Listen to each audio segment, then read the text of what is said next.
how to repost someone's story on Instagram. Hi everyone, welcome back to our channel app guide. In this video, I'm going to be walking you through the steps on how you can repost someone else's story on Instagram. So just make sure to watch this video till the end. Now there are two types of scenarios. One is that if you're mentioned in the story, or other is if you're not mentioned and then you want to repost it. So I will show you both of these processes. First of all, if I open up my Instagram app, you can see that one of my friends has actually tagged me in a specific story, and it will also show up in my DM. So basically, if I want to add this to my story and repost it, I can just tap on the add this to your story button, but I will only be able to see the add this to your story button only if I am tagged in it. So if I just open the story again, here you can see add this to our story. When I just tap on it again, it will be reposted to my own story, right? But this is only for those who are mentioned in the story. In case you are not mentioned in the story and that you want to repost that story, all you have to do is there is only one solution, that is to either screen record if it's a video or to take a screenshot of the specific story.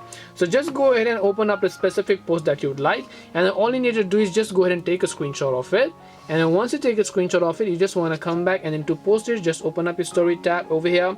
Just go ahead and choose the screenshot that you just took. If you'd like, you can also mention that person if you want. So hope this video helped you answer the question as to how you can repost someone else's story on Instagram. We hope the video was really helpful, and if it did help you, then make sure to leave a like and subscribe to our channel. If you have got any more questions, feel free to leave them down. Thank you very much for watching, and see you in the next video.